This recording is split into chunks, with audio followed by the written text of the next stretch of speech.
Hi viewers, welcome to our channel. ప్రస్తుతం మనతో పాటు దాము బాలాజీ గారు సీనియర్ జర్నలిస్ట్, వారితో ఒకసారి మాట్లాడదాం. సార్ నమస్కారం. సార్ నమస్తే సార్, జేసీ ప్రభాకర్ రెడ్డి పైన కేసు నమోదైంది అని వార్తలు వస్తున్నాయి సార్. ఈవెన్ బీజేపీ నేత యాక్టర్ మాధవీలత కంప్లైంట్ చేసిందని కూడా చెప్తున్నారు. మరి ఏం జరిగింది అంటే, అంతకుముందు వీళ్ళిద్దరి మధ్య ఇష్యూ జరిగింది, దానికి సంబంధించిన కేసేనా, మరి ఇప్పుడు ఏం జరిగే అవకాశం ఉంది సార్? ఇది కొత్తదేం కాదు. యాక్చువల్గా డిసెంబర్ 31న అక్కడ జేసీ ప్రభాకర్ రెడ్డి తాడిపత్రిలో ఆల్ ఉమెన్ గ్యాదరింగ్ ఒకటి ఏర్పాటు చేశారు. అంటే సెలబ్రేషన్ కోసం ఆయన తాడిపత్రిలో ఉండే 30,000-50,000 మంది స్త్రీలని అక్కడ పిలిచి వాళ్ళకి సెలబ్రేషన్ మగవాళ్ళతో మిక్స్ కాకుండా ఓన్లీ ఉమెన్తో చేశాడు. నిజానికి దాంట్లో ఏమన్నా సెక్యూరిటీ ఇష్యూస్ ఇంకేమన్నా ఉంటే మాట్లాడచ్చు, కానీ దాన్ని కల్చర్ యాంగిల్లో నుంచి బీజేపీకి సంబంధించిన మాధవీలత కావచ్చు, లేకపోతే యామిని శర్మ, వీళ్ళిద్దరూ కూడా దాన్ని కల్చరల్ పాయింట్ ఆఫ్ వ్యూ నుంచి, మోరల్ పాయింట్ ఆఫ్ వ్యూ నుంచి వ్యతిరేకించారు. సో అట్లా ఎట్లా పెడతారు అక్కడ అర్ధరాత్రి తాడిపత్రి అంటే? వీళ్ళకి ఉండే ఉద్దేశం ఏంటంటే, చాలామందికి రాయలసీమ అంటేనే క్రైమ్ అని, అక్కడ మనుషుల్లాగా ఉండరని, ఇలాగా మన వాళ్ళకి చాలామందికి బయట వాళ్ళకి ఉంటుంది. మనకి కృష్ణవంశీ అప్పుడు అంతఃపురం సినిమాలో రాగి ముద్ద చికెన్ తినేది ఎలా పెట్టారంటే, ఏదో అనాగరికులు తింటారేమో అలాగన్నట్టుగా అతను చూపించాడు. అప్పట్లోనే దాని మీద విమర్శలు వచ్చాయి. ఆ తర్వాత ఈ ప్యాషనేట్ సినిమాలంతా కూడా రాయలసీమ అంటే కొట్టుకుంటుంటారు, నరుక్కుంటుంటారు, బాంబులు వేసుకుంటుంటారు అన్న కల్చర్. నిజానికి రాయలసీమ తెలంగాణ కోస్తా కంటే కూడా ఎడ్యుకేషనల్గా చాలా ముందు ఉంటుంది, అడ్వాన్స్డ్గా ఉంటుంది. ఎందుకంటే 100 ఏళ్ళకు ముందు ఇస్తాడు. మా చిత్తూరు జిల్లా మా ఊర్లోనే 1930లో స్కూల్ ఉంది. ఇంకా మదనపల్లి ఇట్లాంటి చోట్ల అయితే 150 ఏళ్ళకు ముందే బ్రిటిష్ వాళ్ళు స్కూల్స్ పెట్టారు. అందువల్ల ఎడ్యుకేషన్లో అడ్వాన్స్. హైదరాబాద్ తర్వాత తిరుపతి ఫర్ ఎగ్జాంపుల్ యూనివర్సిటీలు కావచ్చు, ఇవన్నీ ఎక్కువ ఉంటాయి. కానీ ఇక్కడ పిక్చర్ ఏం వస్తుందంటే, రాయలసీమ అంటేనే క్రైము అక్కడ ఇది, ఆ యాంగిల్లో వీళ్ళు మాట్లాడడం. దాంతో ఆయన కోపం వచ్చింది. ఆయన కోపం రావడం వరకు ఓకే, ఎందుకంటే వీళ్ళకి ఏం పని, వీళ్ళకి సంబంధం లేదు. అక్కడ స్త్రీలు వాళ్ళు పనికిమాలిన వల్ల వాళ్ళకి తెలీదా అక్కడ గ్యాదర్ అవ్వడంలో వచ్చే ఇష్యూస్ వాళ్ళకి తెలియకుండా, లోకల్స్ కదా వాళ్ళకి కదా బాగా తెలుస్తుంది వీళ్ళకంటే. వీళ్ళు ఇప్పుడు దాన్ని సపోర్ట్ చేసుకోవడానికి ఏం చెప్తున్నారు, మేము శాంతి భద్రతల ఇష్యూ మీద మాట్లాడాము అంటున్నారు. శాంతి భద్రతల సంబంధం అయితే వాళ్ళు చూసుకుంటారు, ఇంకేం సంబంధం లేదు. కాబట్టి వీళ్ళు అది కల్చరల్ యాంగిల్లోనే మాట్లాడతారు వీళ్ళు. సో దాన్ని వీళ్ళు మాట్లాడడం ఫస్ట్ అది అబ్జర్వ్డ్ వ్యవహారం. దాన్ని ఆయన గట్టిగానే కౌంటర్ చేయొచ్చు, లేదా అక్కడ మహిళలతో మాట్లాడించవచ్చు, అవి చేసి ఉండాలి. కానీ మామూలుగా అలా చేస్తే జేసీ ప్రభాకర్ రెడ్డి ఎందుకు అవుతాడు? సో ఆయనకు మామూలుగానే నోడుదోళ్ళు, ఆయన బూతులు లేకుండా అసలు మాట్లాడలేడు. దాంతో ఆయన వీళ్ళని కూడా ఇంకా బూతులు మాట్లాడడం, వీళ్ళని ఏదో ప్రాస్టిట్యూట్ లాగా కంపేర్ చేయడం, ఇవన్నీ చేశాడు. అది ఖచ్చితంగా వ్యతిరేకించాలి. దాంతో వ్యతిరేకత వచ్చిన తర్వాత ఆయన సారీ కూడా చెప్పాడు. దాని తర్వాత నేను ఇలా మాట్లాడడం తప్పే, నేను ఆవేశంలో మాట్లాడాను అనేది సారీ కూడా చెప్పాడు. మామూలుగా అయితే యామిని శర్మ సైలెంట్ అయిపోయింది, ఎందుకంటే బీజేపీ కూడా అక్కడ కూటమిలోనే ఉన్నారు, తెలుగుదేశం కూడా కూటమిలోనే ఉంది కాబట్టి వాళ్ళు సైలెంట్ అయిపోయారు. కానీ మాధవీలత అవ్వలేదు. మాధవీలత ఏంటంటే సినిమా ఇండస్ట్రీ నుంచి కూడా సపోర్ట్ రావాలి అని కోరుకున్నది, కానీ ఆమె సినిమా ఇండస్ట్రీ నుంచి ఎవరు సపోర్ట్ చేయలేదు. ఎందుకంటే సినిమా ఇండస్ట్రీలో మేజర్గా ఇవాళ తెలుగుదేశం జనసేన బ్యాచే ఎక్కువ ఉంటారు. ఇదే కానీ అక్కడ జగన్కి సంబంధించిన వాళ్ళు కామెంట్ చేస్తుంటే సినిమా ఇండస్ట్రీలో చాలా నోళ్ళు లేచుండేవి. కానీ ఇప్పుడు ఏమైపోయింది, ప్రతిదీ రాజకీయం అయిపోయింది కాబట్టి అవతలవాడు ఎవడు అనే దాన్ని బట్టి మన రియాక్షన్ ఉంటుంది. దానివల్ల ఇతను తెలుగుదేశం వ్యక్తి కాబట్టి ఇక్కడ నుంచి ఎవరు అమ్మాయికి సపోర్ట్ చేయలేదు. దాంతో అమ్మాయి వెళ్ళి మాకు కంప్లైంట్ చేసింది. మా వాళ్ళు కంప్లైంట్ తీసుకుంటా ఉన్నారు, కానీ అదేమైందో తెలియదు. దాని తర్వాత హ్యూమన్ రైట్స్ కమిషన్కి ఆమె కంప్లైంట్ చేసింది, వాళ్ళు కూడా రెస్పాండ్ అయినట్లేదు. దాని తర్వాత ఆమె పట్టు వదలకుండా సైబర్ క్రైమ్ పోలీసులకి ఇచ్చింది. సో వాళ్ళు ఇప్పుడు ఎఫ్ఐఆర్ కూడా చేశారని చెప్తున్నారు.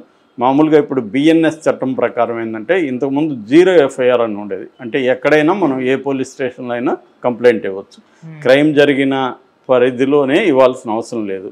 ఇప్పుడు పంజాగుట్ట పోలీస్ స్టేషన్ పరిధిలో క్రైమ్ జరిగింది, కానీ నాకు కుదరలేదు, నేను ఎక్కడో ఉన్నాను, మాదాపూర్లో ఉన్నాను. సో మాదాపూర్లో ఇవ్వచ్చు కంప్లైంట్. ఆ తర్వాత దాన్ని 0 ఎఫ్ఐఆర్ అంటారు. దాని తర్వాత కన్సర్న్డ్ పోలీస్ స్టేషన్కి ట్రాన్స్ఫర్ చేస్తారు.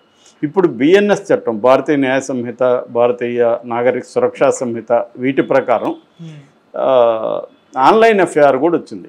ఆన్లైన్లో కూడా మనం కంప్లైంట్ చేయొచ్చు, ఫిజికల్గానే పోయి చేయాల్సిన అవసరం లేదు. ఆన్లైన్లో చేసినా కూడా దాన్ని కంప్లైంట్ని తీసుకొని ఆన్లైన్ ఎఫ్ఐఆర్ కూడా చేసి మనకి ఇవ్వాలి. అది బిఎన్ఎస్లో వచ్చింది.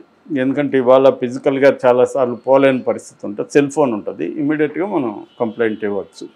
సో ఆ విధంగా ఈ అమ్మాయి ఇక్కడ ఇచ్చింది. ఈ అమ్మాయి అయితే ఫిజికల్గానే వెళ్ళి ఇచ్చింది సైబరాబాద్లో. సో వాళ్ళు కూడా ఎఫ్ఐఆర్ చేశారు. కాకపోతే ఏంటంటే ఇట్లాంటి ఎఫ్ఐఆర్లు ఆయన మీద చాలా ఉంటాయి ఈ పాటికే. ఆయన ఆల్రెడీ జైలుకి వెళ్ళి వచ్చాడు. అనదర్ ఎఫ్ఐఆర్ అనుకునే అవకాశం ఉంది. రాజకీయ నాయకుల మీద చాలా కేసులు అందరి మీద ఉంటాయి.